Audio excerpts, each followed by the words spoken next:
March 1801. The federal government is in free fall. A defeated administration is preparing to surrender power to a bitter rival, and they are terrified. Here in the mud and the half-built avenues of the new republic, a lame duck president now executes a final desperate play. John Adams uses his final hours in office to flood the judiciary with his own political loyalists, signing dozens of lifetime appointments as the clock bleeds into the early morning. Ink, wax, a signature. But the sun rises before the ink can dry. Power shifts, and the deliveries stop. The leftover commissions sit trapped on a desk in the Department of State. The incoming president orders his administration to freeze the remaining paperwork, a cold, calculated refusal to seat the rival party's judges. One of those frozen documents belongs to a man named William Marbury.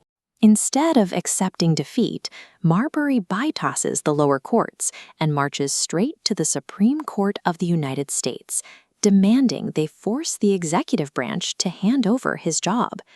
Chief Justice John Marshall is caught entirely in the crossfire. If he orders the hostile president to deliver the commission, the executive branch will simply ignore him, exposing the young court as a toothless, pathetic shell.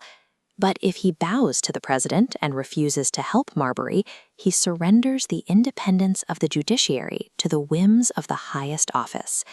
The entire fragile architecture of the American Republic is checkmated.